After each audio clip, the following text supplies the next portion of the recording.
বন্ধুরা, আজকে আমরা চলে এসেছি দুর্গাপুর কল্পতরু মেলা। তো তোমরা জানোই প্রতি বছরের মতোই 1 জানুয়ারিতে দুর্গাপুর কল্পতরু মেলাটা শুরু হয়ে যায়। তো আমরা সেই রকম চলে এলাম দুর্গাপুর কল্পতরু মেলায়। তো আপনারা দেখতেই পাচ্ছেন কল্পতরু মেলায় এত ভিড় হয়েছে। আর আজকে আমরা অষ্টম দিনে এই কল্পতরু মেলাতে এসেছিলাম। তো এতই ভিড় হয়েছে যে কি বলবো, আমরা ঢুকতে পারছি না মেলার মধ্যে। তো আপনারা দেখুন কত পরিমাণ ভিড় হয়েছে এখানে। আর আপনারা দেখতে পাচ্ছেন আশেপাশে বহুত দোকান বসেছে মেলা ঢোকার আগেই।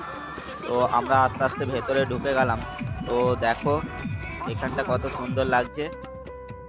আর এদিকে নাগরদোল্লাগুলো বসেছে। তো নাগরদোল্লাগুলো যখন বসে না, পুরো এক লাইন দিয়ে বসে। কল্পতরু মেলাটা না মানে সত্যি খুবই সুন্দর। যেগুলো বসে পুরো এক লাইন দিয়েই বসে, সবকিছু সমস্তটাই। তো দেখো এখানে কত সুন্দর মালার মতন কি ঝুলছিল ঘরে টাঙানোর জন্য। তো এইদিকে খাবারের দোকানগুলো পর পর আছে।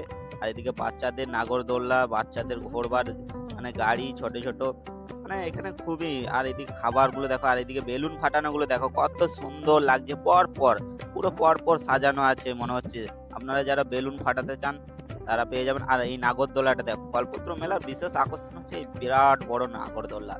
তো এটা দেখতেও খুব লাগে। তো এখানে এসে এমন কেউ বাদ যায়নি যে এই জায়গায় এসে একটা সেলফি বা একটা ভিডিও করবে না। তো সবাই এই নাগরদোল্লার সামনে এসে একটা ভিডিও বা একটা ফটো তুলে। তো আমরা আস্তে আস্তে মেলার মধ্যে এগিয়ে যাচ্ছি। আর এটা দেখো, এটা কত সুন্দর ভাবে মানে ড্রাগনের মতন এটা নাগরদোল্লাটা। তো উঠছে নামছে, তো আমার তো খুবই ভালো লাগলো, কিন্তু আমি কোনোদিন চাপতে পারবো না। সত্যি বন্ধুরা, তোমরা কে কে চেপেছো এরকম নাগরদোল্লার মধ্যে, মানে ড্রাগনের মধ্যে? তোমরা যেমন জানাবে কমেন্টে, ঠিক আছে? তো আমরা আস্তে আস্তে আরো ভেতর দিকে যাব। তো দেখো ইলেকট্রিক নাগরদোলাটা খুব সুন্দর লাগছে দূর থেকে। তো দূর থেকে যতটা সুন্দর লাগে, তো আমার মনে হয় এটা খুবই ভয়ানক, কারণ এটার মধ্যে আমি কোনোদিনই চাপিনি আর চাপতেও পারবো না। তো তোমরা দেখতেই পাচ্ছ, তো খুবই সুন্দর লাগছে লাইটের মধ্যে। তো তোমরা কে কে চেপেছো এর মধ্যে কমেন্টে জানাবে। তো এখানে একটা আমি ভিডিও করে নিলাম। এটা হচ্ছে বই মেলা। তো আমরা মেলা ঘুরতে ঘুরতে এক রাউন্ড বই মেলার মধ্যে চলে এলাম। তো দেখো এখানে প্রচুর বই আছে।